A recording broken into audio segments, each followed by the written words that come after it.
আমরা বিয়ার প্রস্তাব দিয়ে আইছি। হ্যাঁ, বিয়ের প্রস্তাব?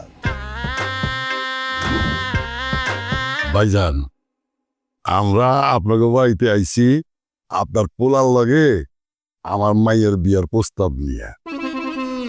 আসার সময় 10 জনের কাছ থেকে আপনার ফ্যামিলি সম্পর্কে সব জায়গায় আইছি। সব জানছে? সব জানার পরেও আপনি আমরার বাড়িতে বিয়ের প্রস্তাব নিয়ে আসছেন? আমার মনে হয় আপনারা কোথাও ভুল করতেছেন। আমার সম্পর্কে যদি ভালো করে জানেন তাহলে তো বিয়ার প্রস্তাব নিয়ে আসার কথা না। আচ্ছা, আমার সম্পর্কে আপনারা কি কি জানেন? তোমরা চোর ফ্যামিলি। তোমরা চোর ফ্যামিলি বইলা তোমার কাছে কোনো পাত্রী বিয়ে দিতে রাজি হইতেছে না। এত কিছু জানার পরেও আপনারা আমাকে বাড়িতে আসছেন বিয়ের প্রস্তাব নিয়ে? আপনি তো ভাই মহান লোক। আমি মোটেও মহান লোক না, কিন্তু আরে করছে আমি কিন্তু অনেক নামি দামি মানুষ। মুখলেশ্বরা হিসেবে এক নামে সবাই আমার চেনে। ডরাইও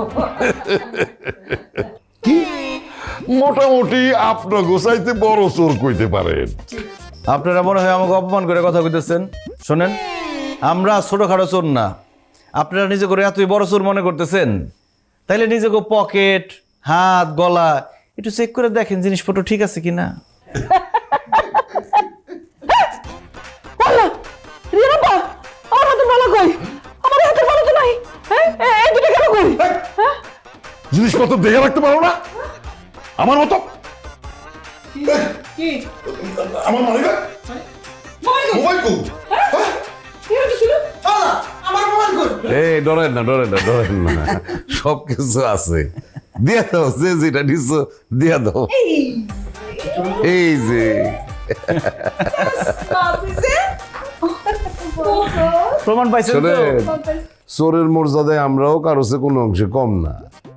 অত্র অঞ্চলে আমারও সবাই এক নামে চেনে, লোকমান সুরা। আর ওই যে আপনার পিছু ওইটা ওইটা